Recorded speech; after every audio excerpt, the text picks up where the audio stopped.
जा, अब तू जो करने जा रहा है उसकी सजा तुझे भगवान ने दी है। जा, अब तुझे कुछ नहीं होगा।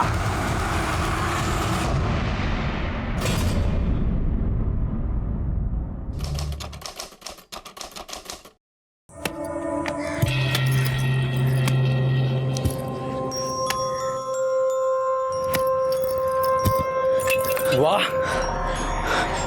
क्या मस्त कुल्हाड़ी चलाती है रे तू। ऐसे जीवा पे चला दे,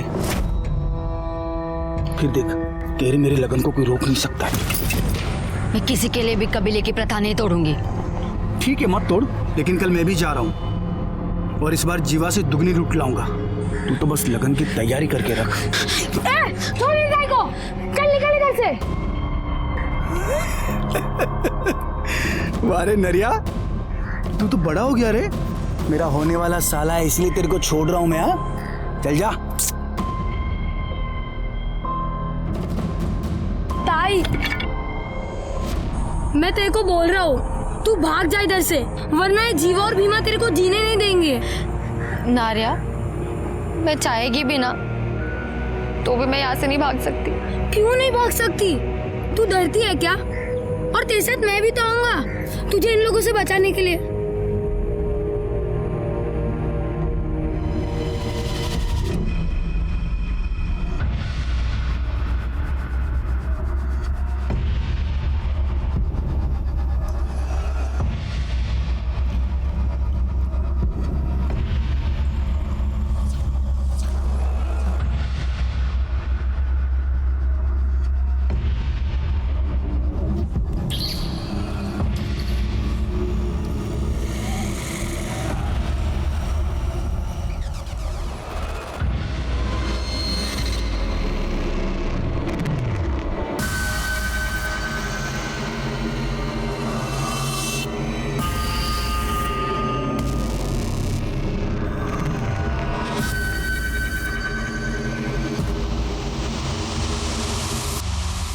क्लियर होते आपका काम हो जाएगा। ठीक है, मैं कॉल करता हूं आपको। ओके।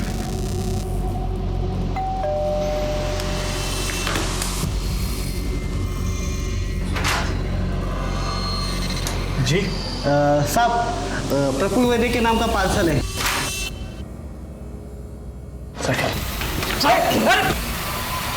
अरे कौन है आप लोग? अरे चुप! ये क्या कर रहे हो? काम नाम सर।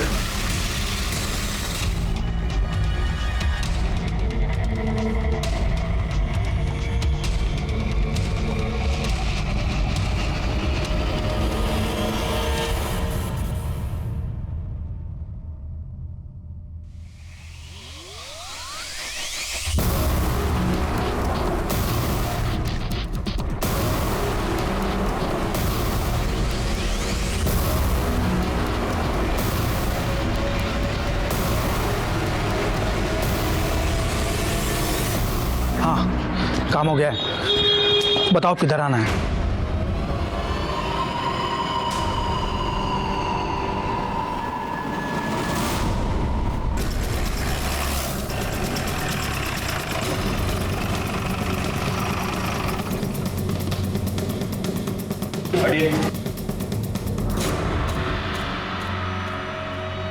सर, प्रफुल्ल वैद्य की बॉडी अंदर बेडरूम में है। ये जिसने भी किया है उसका मकसद सिर्फ चोरी नहीं हो सकता।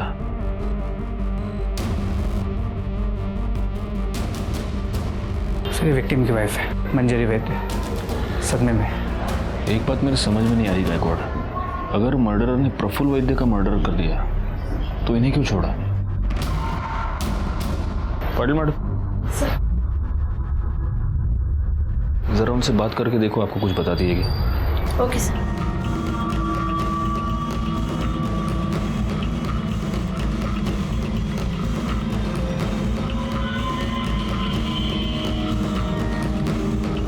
सर, पूरा घर चेक किया पर मर्डर वेपन नहीं मिला।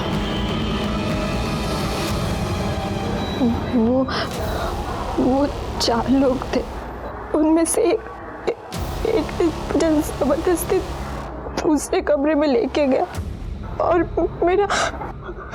मेरे मर क्या सोना ले जाऊं जा जाऊं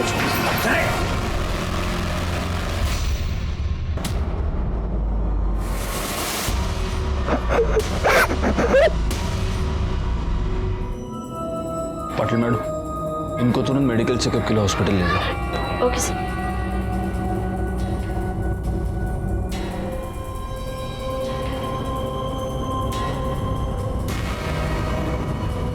गायकवाड़, चेक करो ये सीसीटीवी कैमरा चल रहा है कि नहीं, और अगर ये चल रहा है तो इसका फुटेज मंगवा लो, शायद इससे कुछ पता चल जाए। सर सजा दो गलत काम किया है। दादा, ये पापी है, पापी। इसने अपने कबीले की प्रथा को तोड़ा है दादा। उसे भाई वाली श्रम की है। इसको सजा मिलनी चाहिए दादा। मारो इसको, मारो मारो। अरे सब सजा मेरे को ही दोगे क्या? अरे मेरे को सजा दोगे तो इस भीमा को भी मिलनी चाहिए। अरे उसने भी उस औरत के पति को मारा है ना, तो वो भी पापी है ना। एक बार किया, कुछ भी मत बोल। साला मैं नहीं मारता उसको तो वो मेरे को मार देता। मैं जो कुछ भी किया वो अपने बचाव के लिए किया। पाप ये किया है दद्दा, उस लाचार औरत पे जबरदस्ती करके।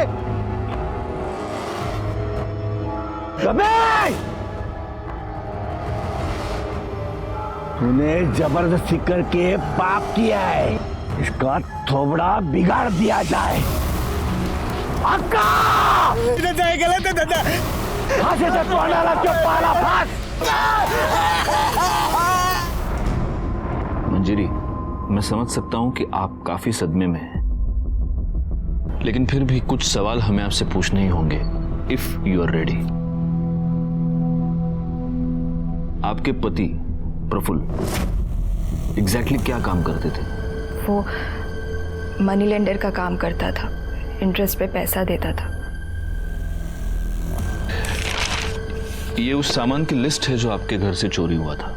क्या आप बता सकती हैं कि इस सामान की अप्रोक्सीमेटली वैल्यू कितनी होगी? 2 लाख कैश मिलाकर कुछ 15 लाख के आसपास का सामान होगा।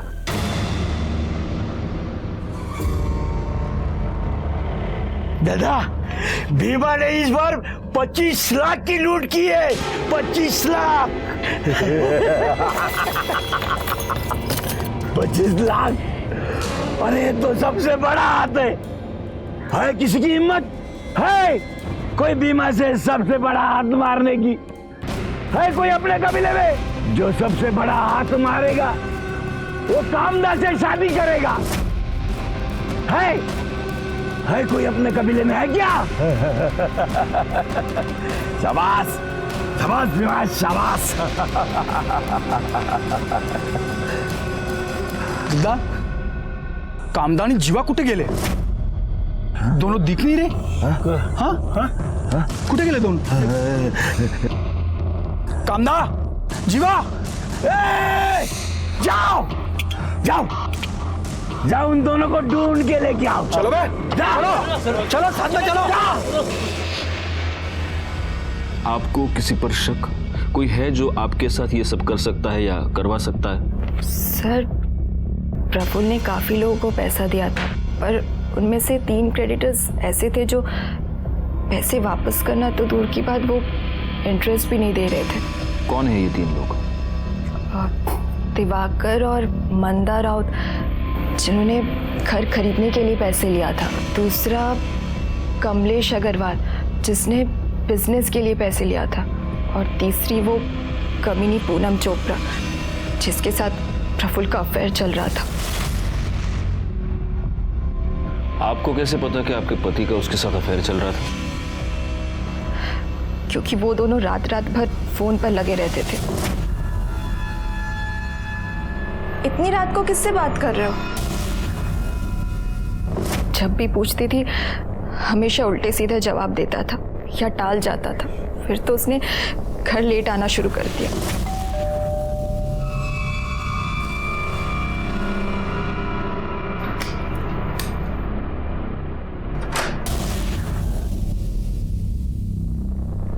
कहाँ थे तुम? सुबह के 4 बजे हैं। तुमसे मतलब? सो जाओ चुपचाप। उसके बाद तो उसने मुझसे सीधे मुंह बात तक करना बंद कर दिया था। ए कामदा कुठे? तिकडे देख। ए जीवा, कामदा कुठे आहे तू? ए कामदा, क्या है रे? क्यों चिल्ला रहे हो? चला। ए मांगलिया, साला कुत्रिया, क्या हुआ? बाहेर आ। क्या हुआ? कुठे? कामदा कुठे? मेरे को नहीं मालूम। साले तूच पकाया ना उसको? नहीं, तूच पकाया ना? मेरे को नहीं कुछ मालूम। अब देख, पंचायत में दद्दा तेरे को क्या सजा सुनाते हैं। चल। ए मांगलिया, कुठे तुझी मुलगी? कुठे तुझी मुलगी? अरे भीमा, मैं तेरे को बोला ना, मेरे को नहीं मालूम। साला जीवा, मेरे को हरा नहीं सका तो धोखा किया मेरे को। कबीले की प्रथा को तोड़ा। नहीं, छोड़ेगा नहीं मैं उसको, काट डालेगा मैं उसको, काट डालेगा मैं। छोड़ मेरे पापा को। मेरे पापा ने कुछ नहीं किया। वो जीवा ही ताई को भगा कर लेकर गए। इसको नहीं मालूम। काट डालेगा मैं, काट डालेगा मैं, काट डालेगा मैं, काट डालेगा मैं, काट डालेगा साले को।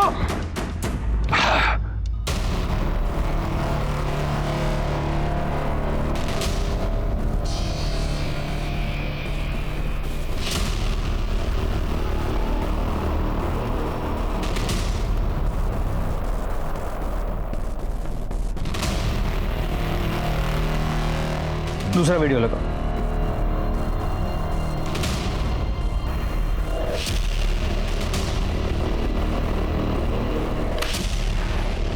सर ये दोनों चोरियां एक ही तरीके से की गई हैं। ये मंजरी के घर पे और ये वाशी के सेक्टर 8 में 1 महीने पहले। और इस केस में भी घर में एक औरत मौजूद थी, लेकिन उसके साथ किसी ने भी कोई बदतमीजी नहीं की। इन दोनों केसेस में चोरों का हुलिया और मोडस ऑपरेंडी अहमदनगर के पास के जंगल के आदिवासियों का है। एक बात सोचने वाली है गायकवाड़, इस पहले वाले वीडियो में जब ये लोग अंदर घुसे, इस बंदे ने जो घर में है, इसने प्रोटेस्ट करने की कोशिश की, लेकिन फिर भी इन लोगों ने उसके साथ कुछ नहीं किया। जबकि यहाँ पर मंजरी ने ये कहा था कि प्रफुल्ल ने अपने आप को सरेंडर कर दिया था, लेकिन फिर भी उसका मर्डर हो गया। यहाँ पर भी एक औरत मौजूद थी, लेकिन उसके साथ कोई बदतमीजी नहीं हुई, कोई छेड़खानी नहीं हुई, जबकि वहां पर मंजरी के साथ हुआ है। मतलब आप कहना चाहते हैं कि ये दोनों काम अलग अलग गैंग्स का है? हाँ, ये गैंग्स भी अलग अलग हो सकते हैं और इनके लीडर्स भी। अब हमें वहीं चलकर देखना होगा कि इन लोगों ने आखिर कितने गैंग बना रखे हैं।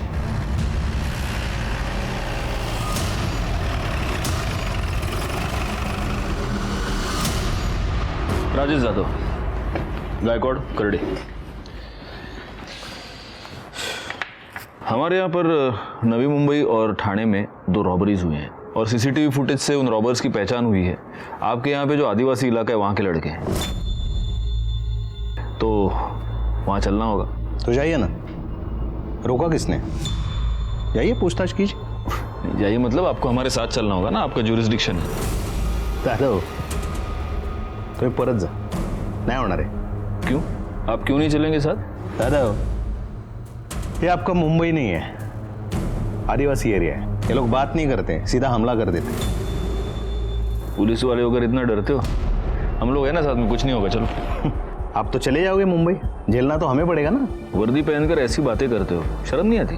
हमारे पास इस केस की कोई इन्फॉर्मेशन नहीं है, हम नहीं चलेंगे। सर अब इनके बिना तो वहाँ जाने का कोई मतलब ही नहीं है, ऊपर से ऑर्डर्स लाने पड़ेंगे। ये बघा गायतोंडे, उन आदिवासियों के बारे में जानना हमारे लिए बहुत जरूरी है। तो उनके पास जाने की क्या जरूरत है? वो एनजीओ वाला है ना, उससे पूछताछ कीजिए। आपके वाशी में ही रहता है वो, पता नहीं इन हलकट लोगों की क्यों मदद करता है वो। क्या नाम है उसका? सर मेरा नाम विश्वास परब है। विश्वास, अहमदनगर के आसपास ये जो आदिवासी इलाका है, उन आदिवासियों के बारे में तुम क्या क्या जानते हो? यही कि इस समाज का हिस्सा होते हुए भी इस समाज से कटे हुए हैं। उनकी प्रथा है, लूटपाट करके ही वो अपना घर चलाते हैं। एक अलग सी दुनिया है, अलग से रीति रिवाज है। अगर लूटपाट के लिए कोई जा रहा है तो पूरा कबीला उसे हल्दी लगाता है, गुलाल लगाता है और भगवान से उसकी सुरक्षा के लिए प्रार्थना करता है। ये सब हुआ उनके लाइफस्टाइल के बारे में। उनकी क्रिमिनल एक्टिविटीज के बारे में कुछ बता सकते हो? सर नहीं, क्राइम होते हुए कभी देखा नहीं, पर सुना जरूर है। क्राइम को लेके उनकी कई सारी मान्यता है। तो एडवांस में वो खुद को सजा देते हैं ताकि उनका भगवान उन्हें माफ कर पाए और निडर होकर वो क्राइम कर पाए। अब तू जो करने जा रहा है उसकी सजा तुझे भगवान ने दी है। जा, अब तुझे कुछ नहीं होगा। अगर वो शहर में लूटपाट करने के लिए जाते हैं तो किसी को जान से नहीं मारते, किसी को नहीं करते, क्योंकि वो उसे पाप समझते हैं। क्या तुम्हें इस बात की पूरी गारंटी है कि वो कभी या मर्डर नहीं करते? बिल्कुल सर, उन्होंने बनाए हुए कानून को वो स्ट्रिक्टली फॉलो करते हैं। अगर कोई बनाए हुए कानून को तोड़ने की कोशिश करता है फिर वो उसे छोड़ते नहीं। अगर गलती से भी किसी से वो बनाए हुए कानून तोड़ेंगे और वो आदमी अगर भाग गया तो वो उसे ढूंढते हैं और उसे मार डालते हैं। वैसे इनकी पढ़ाई लिखाई का क्या हाल है? बेहाल है सर जोक्स अपार्ट, पर हम जैसे एनजीओ जाते हैं और उन्हें पढ़ाते हैं। स्कूल तो है नहीं वहाँ पे, उन्हें तो बस यही सिखाया जाता है चोरी कैसे की जाती है, लूटपाट कैसे की जाती है। इसी से तो वो सर्वाइव हो पाते हैं। और एक अजीबोगरीब प्रथा है वहाँ पे, अगर लड़की बालिग हो जाती है तो उसका स्वयंवर किया जाता है और उस लड़की को उसी से ब्याह करना पड़ता है जो सबसे ज्यादा लूट लेके आए। ऐसा ही होता है वहाँ पे सर। थैंक यू विश्वास, अगर जरूरत पड़ी तो हम तुम्हें वापस बुला लेंगे। थैंक्स। इस विश्वास के बयान के मुताबिक ये आदिवासी लोग किसी का भी या मर्डर नहीं करते, तो ये हो सकता है कि मंजरी ने जिन 3 सस्पेक्ट्स के नाम लिए उनमें से किसी ने ये सब करवाया हो। तो फिर पॉसिबल है किसी ने इन्हें इस काम की सुपारी दी। और हाँ सर, प्रफुल्ल के घर के बाहर जो सीसीटीवी कैमरा था जिसमें वो चोर दिखे थे, वो फुटेज हमने मंजरी को दिखाया। मंजरी ने उसमें से उस आदमी को पहचाना जिसने किया था। उस फुटेज से उसकी फोटो निकलवाओ, वो फोटो सर्कुलेट करो, वो साला जहां भी है जैसा भी है उसको उठाओ। जी सर। इसके अलावा दिवाकर और मंदा राउत, हम उनके घर गए थे पूछताछ करने के लिए। लेकिन घर पे ताला था। पता चला है कि वो दोनों हनीमून के लिए गए हैं। कब गए हैं, कहाँ गए हैं, कब वापस आएंगे, किसी को नहीं पता। और वो दूसरा सस्पेक्ट क्या नाम है उसका? वो कमलेश अग्रवाल, उसका क्या हुआ? सर वो राजस्थान गया हुआ है, कल लौटेगा। और वो तीसरी चोपड़ा, पूनम चोपड़ा? सर पूनम चोपड़ा का नंबर हमने प्रफुल्ल के कॉल रिकॉर्ड से निकलवाया। उसके डिटेल्स निकालो और फौरन उसके घर जाकर उसकी पूछताछ करो।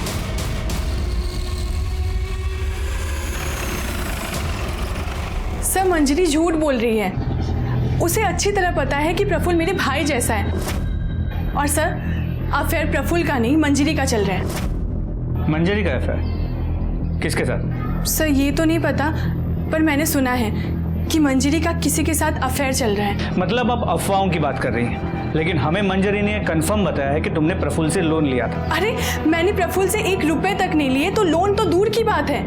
और सर मेरा बिजनेस अच्छा चल रहा है, मैंने उससे कोई पैसे नहीं लिए और उसके मर्डर में मेरा कोई हाथ नहीं है। बल्कि मुझे तो लगता है कि मंजरी ने ही उसे मरवाया है। वैसे भी जीना हराम करके रखा था प्रफुल्ल का उसने।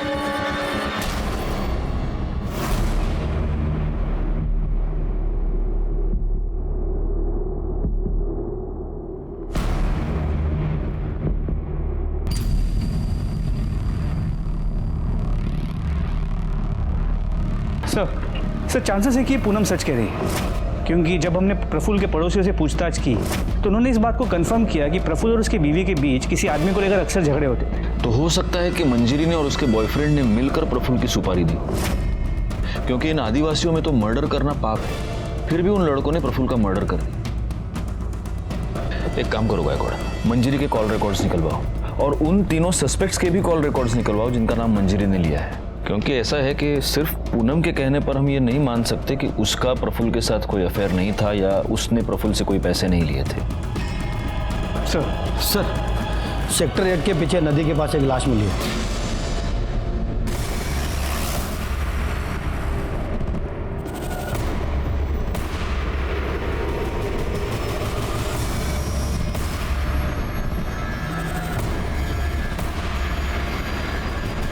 सर ये तो वही आदमी जो थाने के रॉबरी केस में दिखाई दिया। सर हमने पूरा एरिया चेक किया लेकिन कहीं भी फ़ोन, आईडी और मर्डर वेपन नहीं मिला। बॉडी को पोस्टमार्टम के लिए भेज दो। जी सर।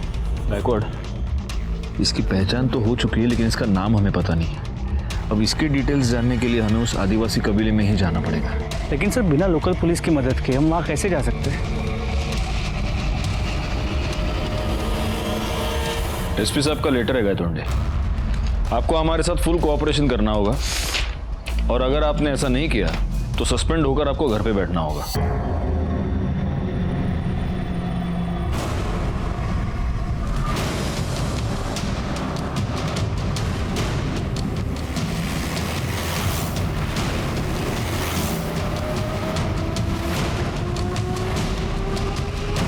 पुलिस? दादा दादा दादा पुलिस आ रही है, दादा पुलिस।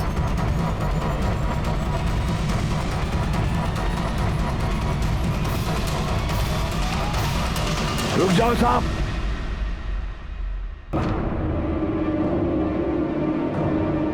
जैसे आए हो वैसे निकल जाओ, वरना तुम लोगों के लिए अच्छा नहीं होगा ये।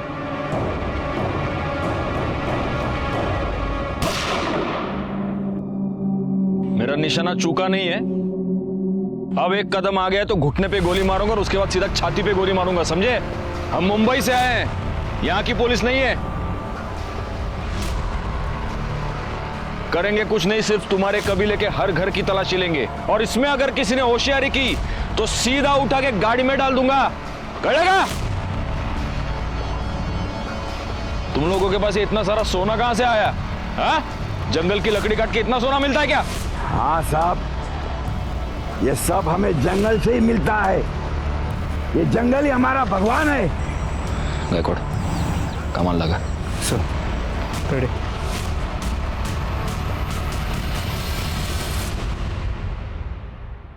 हाँ?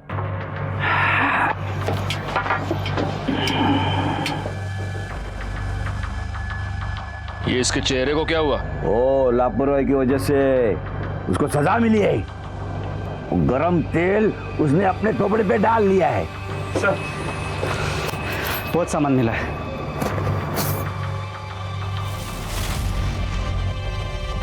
मंजरी की घर से जितना सामान लूटा गया था उसके डिस्क्रिप्शन के साथ ही पूरा सामान मैच करता है।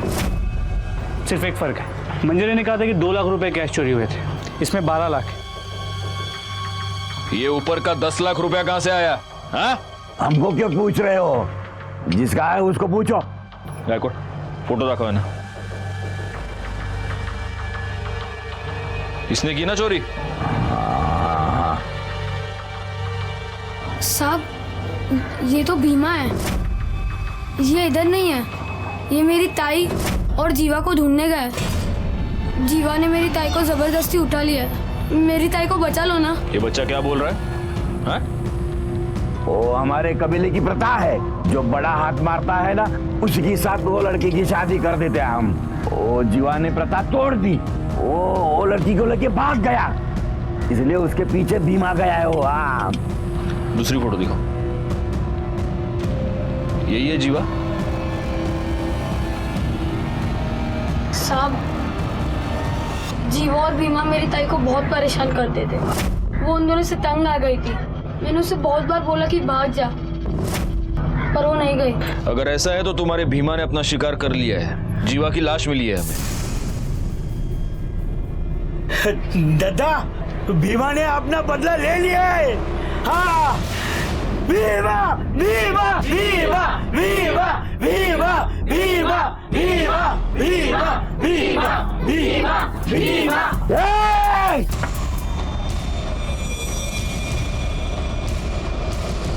अभी आपको जो पूछना था वो पूछ लिया, इससे ज्यादा हमें कुछ पता नहीं। जाओ जाओ, यहां से जाओ।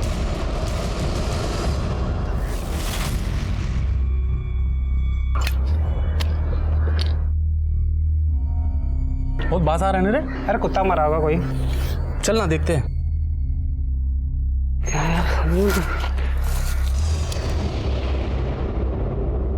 Hello police.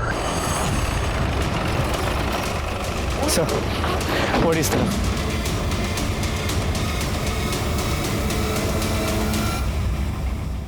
सर, ये पक्का भीमा ही है। बॉडी काफी डिकम्पोज हो चुकी है, कम से कम मरे हुए 1 या 2 दिन तो हो गए होंगे। इसे भी जीवा की तरह ही मारा गया है। ना कोई मोबाइल मिला, ना आईडी। सर, कोई मर्डर वेपन नहीं मिला। बॉडी को पोस्टमार्टम के लिए भेज दो। सर, पोस्टमार्टम रिपोर्ट के मुताबिक भीमा का मर्डर 2 दिन पहले दोपहर 3 से 5 के बीच हुआ है, जबकि जीवा का मर्डर उसी दिन सुबह 8 और 9 के बीच हुआ। अगर हम ये मान लेते हैं कि भीमा ने जीवा को मारा है, फिर भी भीमा को किसने मारा?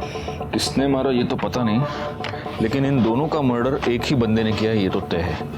कहीं इस कामिदा का कोई तीसरा आशिक तो नहीं है?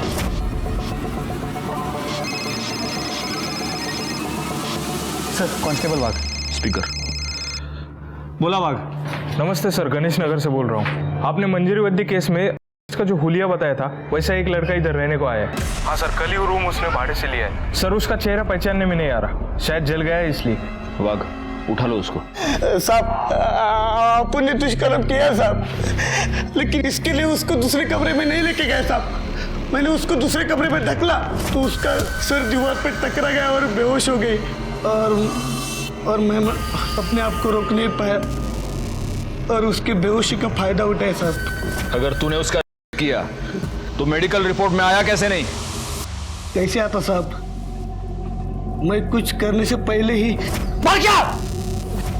उसके अगले दिन आप सब लोग कबीले में आए, आपने मेरे को पहचान नहीं, तभी मैंने सोचा कि दूसरा किधर जाके अपनी जिंदगी नई तरीके से शुरू करूं। तू नई जिंदगी की शुरुआत करने नहीं गया था, तू भीमा का खून करने गया था। क्या भीमा मर गया? किसने किया साहब? तू हमको सवाल नहीं पूछेगा, हमको पता है भीमा का मर्डर तू नहीं किया है। नहीं सर। बता कामदा किधर है? नहीं साहब, मैंने कुछ नहीं किया साहब, मैंने भीमा का मर्डर नहीं किया साहब। साहब मेरे को सच्ची नहीं पता है कामदा किधर है साहब, सच्ची नहीं पता। बैकवर्ड, सच में ये लोग बड़े सख्त होते हैं। नहीं साहब। करडे फोड़ून टाकायला।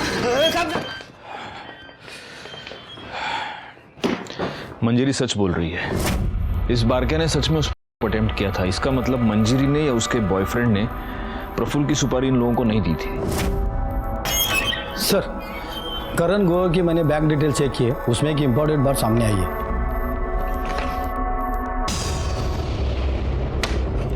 गायकवाड़, मंजरी और करण दोनों को बुलाओ। सर हम मानते हैं कि हम प्रफुल्ल से पीछा छुड़वाना चाहते थे, लेकिन उसके लिए उसका मर्डर नहीं करवा सकते। करवा सकते नहीं ग्रोवर, तुमने मर्डर करवा दिया और इस बात का सबूत है हमारे पास। 10 मार्च को आपने आपके बैंक अकाउंट से 12 लाख रुपए विड्रॉ किए, जिसमें से 10 लाख रुपए तुमने प्रफुल्ल की सुपारी के तौर पर दिए। सर ये 12 लाख रुपए हमने प्रफुल्ल का मर्डर करवाने के लिए नहीं निकाले थे, प्रॉपर्टी का डाउन पेमेंट देने के लिए निकलवाए थे। अच्छा जी। और अब आप ये भी कहेंगे कि वो पेमेंट मैंने कैश में कर दी, इसलिए उसकी कोई रिसीट मेरे पास नहीं है। सर करण सच बोल रहा है, हम कॉलेज टाइम से एक दूसरे से प्यार करते और साथ आना चाहते, पर हम उसके लिए किसी की जान नहीं ले सकते। सर आप कॉलेज टाइम से इससे प्यार करती हैं, तो शादी प्रफुल्ल से क्यों की? क्योंकि पापा ने ज़बरदस्ती करवाई थी। करण हमारी कास्ट का नहीं है और पापा इंटरकास्ट मैरिज के अगेंस्ट थे। जी सर, और फिर पता चला कि ये अपनी शादी से खुश नहीं है। कैसे खुश होती? प्रफुल्ल मुझे अपनी बीवी नहीं नौकर समझता था जो उसका घर संभालती है। प्रफुल्ल को हमारे बारे में पता चल गया और वो करण को लेकर मुझसे झगड़ा करता रहा, पर वो मुझे डिवोर्स भी नहीं देना चाहता था। बहुत इंटरेस्टिंग लव स्टोरी है तुम दोनों की, लेकिन जब तक ये केस सॉल्व नहीं हो जाता तुम दोनों इस केस में हमारे लिए प्राइम सस्पेक्ट्स हो, और इसीलिए शहर छोड़कर बाहर नहीं जा सकते, समझे? जी सर। सर भीमा के कॉल रिकॉर्ड के मुताबिक मंजरी या करण, इन दोनों में से कोई भी उसके टच में नहीं था। और ये जो बाकी के 3 सस्पेक्ट्स हैं वो? सर उनका हम पता कर रहे हैं। अच्छा, वो राउत कपल का हनीमून खत्म हुआ कि नहीं हुआ? नहीं सर, वो दोनों अब तक वापस नहीं आए हैं और दोनों का फोन भी स्विच ऑफ है। ये कौन सा हनीमून है? नहीं, मुझे तो लगता है ये कुछ गड़बड़ है। ये दोनों कुछ हनीमून वनीमून नहीं, ये जानबूझ के गायब हुए हैं, इन्हें ढूंढना पड़ेगा। हाँ विश्वास? सर मुझे अभी कांता का फोन आया था, बहुत घबराई हुई थी सर। वो कह रही थी कबीले वालों ने उसे ढूंढ लिया है और वो अभी उसे लेके जा रहे हैं और मार डालेंगे। सर मैं और कुछ पूछता तब तक फोन बंद हो गया। सर कुछ कीजिए प्लीज प्लीज सर। गायकवाड़ जल्दी से टीम इकट्ठा करो। सर। कामदा, तूने जीवाजी के साथ भागकर अपने कबीले की प्रथा तोड़ी है, इसकी सजा इसे मिलेगी, जरूर मिलेगी, ताकि कबीले का कोई दूसरा भाग ना सके। गायतोंडे, अपनी टीम लेकर तुम साटेनाका पहुंचो, हम वहां पे मिलते हैं। हमें किसी भी हालत में कामदा को बचाना होगा। छोड़ दो मेरे टाई को। इसने कबीले की प्रथा तोड़ी है, इसको सजा मिलनी चाहिए। चुप। गायतोंडे, चला लवकर।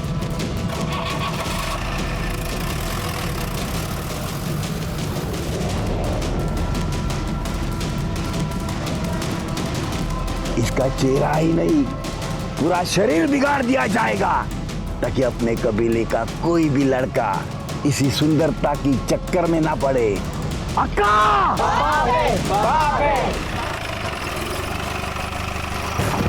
चलो पीछे हटो, चलो ठोक दूंगा ना को, हटो।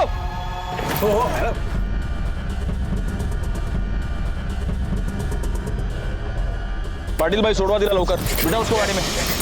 कांदा, तू ये मत समझना कि तू बच गई है। तुम्हें कहां से भी हम उठा के लेके आएंगे, ताकि तूने किए की सजा तुझे। गाड़ी में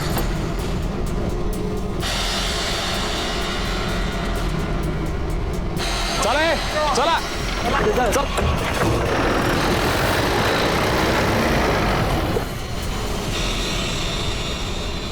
जब जीवा को पता चला कि बीमा ने उससे भी बड़ा हाथ मारा है, तो मुझे जबरदस्ती अपने साथ मुंबई ले आया। यहाँ पर कहाँ रखा था उसने तुम्हें? क्या वाशी में कोई खोली थी, वहाँ लेके गया मुझे। बोला अगले दिन ही लगन बनाएगा मेरे साथ। मैंने उसको मना किया, उसको बोला ये सब गलत है, तो उसने मेरे साथ जबरदस्ती की, मेरे को चुप करा दिया। अगले दिन वो तैयारी करने गया, फिर लौटा ही नहीं। और उसी दोपहर को भीमा वहाँ आया, बोला कि जीवा का किस्सा खत्म, अब वो कभी वापस नहीं आएगा और अब वो मेरे साथ लगन बनाएगा। शाम को वो कहीं गया और वो भी वापस नहीं आया। मैं तब से वही बंद थी। तुमने आसपास किसी से मदद मांगने की कोशिश की? हाँ साहब, मैंने मांगी ना, मैंने दरवाजा पीटा, आजू बाजू के लोग आए और मुझे दरवाजा तोड़ के बचा लिया। तुमने पुलिस को फोन क्यों नहीं किया? साहब मैं डर गई थी, मुझे कुछ समझ में नहीं आ रहा था मैं क्या करूं, किसके पास जाऊं। मैं एनजीओ वाले साहब के पास गई, लेकिन कबीले वाले आके मुझे वहां से पकड़ लिया और अपने साथ ले गए, जहाँ से आप लोगों ने आके मुझे बचा लिया। साहब आपका बहुत मेहरबानी, आप सबका मेहरबानी, लेकिन दद्दा और वो भीमा मेरे को नहीं छोड़ेंगे। आप मुझे वहाँ पे वापस मत भेजना। देखो, भीमा और जीवा दोनों मर चुके हैं, और रहा सवाल तुम्हारे दद्दा का, तो उसकी उतनी हिम्मत नहीं कि वो यहाँ पर आए और तुम्हें कुछ करे। इसलिए यहाँ पर तुम बिल्कुल सुरक्षित हो, कोई टेंशन मत लो। पाटिल भाई, इसको बाहर लेकर जाओ, चाय पानी पिलाओ, वड़ा पाव खाओगी? जाओ।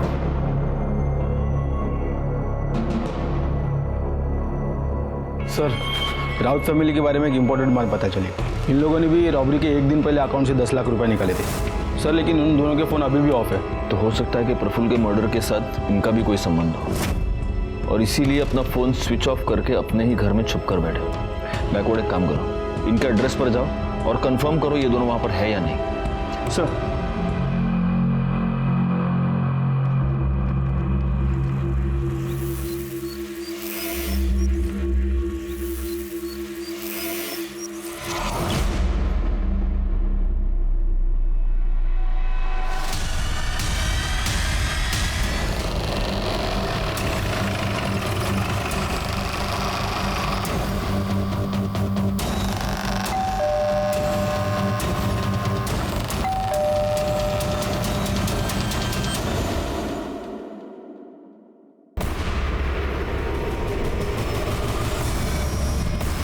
खड़े सर, दरवाजा तोड़ा।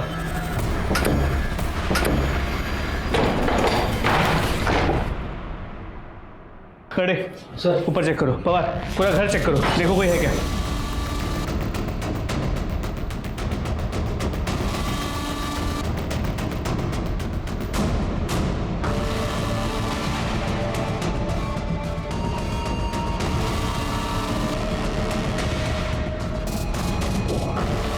सर कोई नहीं है। सर ऊपर कोई नहीं है। हमें थोड़ी सी देर हो गई, मुझे लगता है वो लोग अभी कुछ ही देर पहले भागे। एक काम करो, पूरा घर अच्छे से वापस चेक करो, देखो कुछ एविडेंस मिलता है क्या। सर जल्दी। उस दिन हम दिवाकर और मंदा राउत तक पहुंचने में थोड़े से लेट हो गए, लेकिन उनके घर से हमें कुछ ऐसे अहम सबूत मिले जिनकी वजह से प्रफुल्ल के मर्डर केस को सॉल्व करने की हमारी उम्मीदें बढ़ गई। चली गई? ऐसे कैसे चली गई? पाटिल मैडम, मैंने आपको बोला था उस पर नजर रखने के लिए। सर मैंने उसको इधर ही बिठा के रखा था और स्टोर रूम में गई थी मैं फाइल लाने, वापस आके देखा तो वो इधर नहीं थी। ठीक है, चलो चलो सीसीटीवी फुटेज चेक करते हैं। एक मिनट, ये कौन है?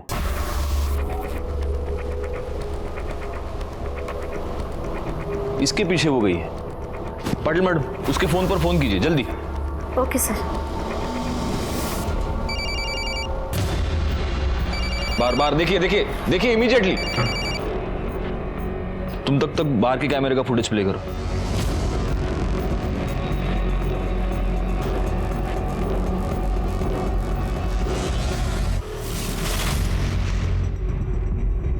सर, ये कामदा का फोन बाहर ही पड़ा था। ये जरूर वो कबीले वाले ही है और ये उसको कबीले के पास ही लेके गए होंगे। इससे पहले कि ये लोग वहां पहुंचे हमें उन्हें पकड़ना पड़ेगा। ये फोन ले लो और देखो इसमें कुछ मिलता है क्या। चला दीपक।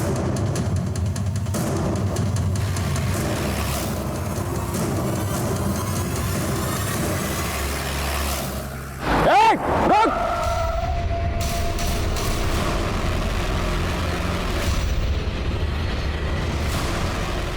ए, अभी अगर होशियारी की ना तो तुम्हारी इस दद्दा की खोपड़ी खोल दूंगा मैं। सर राउत कपल ने अभी नासिक के गेस्ट हाउस में अपने डेबिट कार्ड से चेक इन किया है। फौरन नासिक पुलिस को इन्फॉर्म करो, उन्हें राउत कपल की डिटेल्स भेजो और उनको कहो कि उन्हें अरेस्ट करे और फौरन वाशी भेज दे। बोल, तूने प्रफुल्ल की सुपारी दी थी कि नहीं? बोल। प्रफुल्ल के मर्डर के एक दिन पहले तुमने अपने अकाउंट से 10 लाख रुपए निकाले थे जो तुमने भीमा को दिए। तुम्हारे घर से वो फाइल भी मिली है जिनमें उन लोगों के नाम हैं जिनको प्रफुल्ल ने इंटरेस्ट पर पैसे दिए थे। उसमें तुम्हारा भी नाम है। वो फाइल तुम्हारे पास कैसे आई? बोल। सर वो प्रफुल्ल से हमने घर खरीदने के लिए कैश में पैसे लिए थे और हमें इंटरेस्ट बहुत भारी पड़ रहा था, इसलिए हमने सोचा कि अगर वो फाइल ही गायब हो जाए तो कोई सबूत ही नहीं रहेगा कि हमने उससे कोई पैसे लिए थे। हाँ साहब, मुझे पता चला कि कोई ट्राइबल गैंग है। मैंने उनमें से बीमा का नंबर निकाला और उसे प्रफुल्ल के बारे में बताया कि वो वहाँ से अच्छी खासी रकम लूट सकता है और अगर वो प्रफुल्ल को मार के मुझे ये फाइल दे देगा तो मैं उसे 10 लाख दूंगा। उसने यही कहा साहब। काम हो गया, बताओ किधर आना है। गायकवाड़, प्रफुल्ल के मर्डर के जुर्म में इन दोनों को अरेस्ट करो। सर, कामदा के फोन से हमें एक इंपॉर्टेंट लीड मिली है।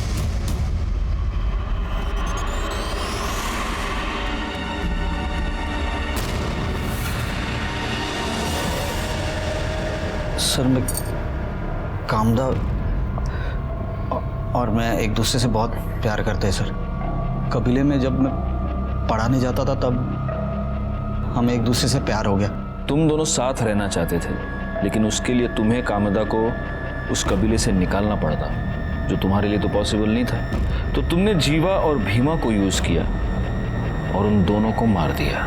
नहीं सर, मैंने किसी को नहीं मारा है। आपको कोई झूठ बोल रहा है सर। ये जब 13 मार्च को मेरे घर पे आई अचानक तो अरे कामदा, तुम अचानक से क्या हुआ? वो सब मैं बाद में बताती हूँ। अभी हमें यहाँ से भागना होगा, तुम चलो अभी। भागना होगा? क्या बोल रही हो तुम? ये तो खून के दाग है। तुम ठीक हो? तुम्हें कुछ हुआ नहीं है ना? हाँ, मैं ठीक हूँ। अरे वो कबीले में बकरे की बलि दे रहे थे, ये उसी का है। तुम्हारे खून लगे कपड़े हमें इसके घर से मिले। उनको हम टेस्टिंग के लिए भेज देंगे तो हमें पता चल ही जाएगा कि उस पे जो खून लगा है वो बकरे का है या जीवा और भीमा का। देखो कामदा, बचने का कोई रास्ता नहीं है, इसलिए बेहतर होगा कि तुम खुद सब कुछ कबूल करो। मारती नहीं तो और क्या करती साहब।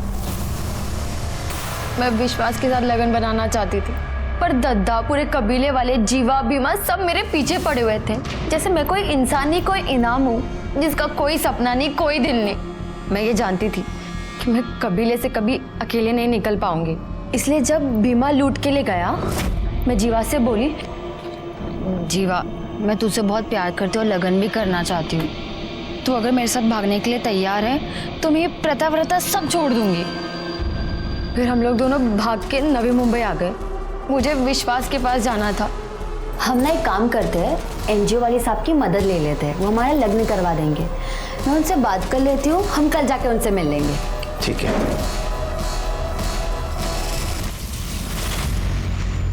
फिर मैंने भीमा को जीवा के फोन से कॉल करके बोला, हेलो। मैं बहुत मुश्किल से जान बचा के निकली है, जीवा ने मुझे पकड़ लिया था।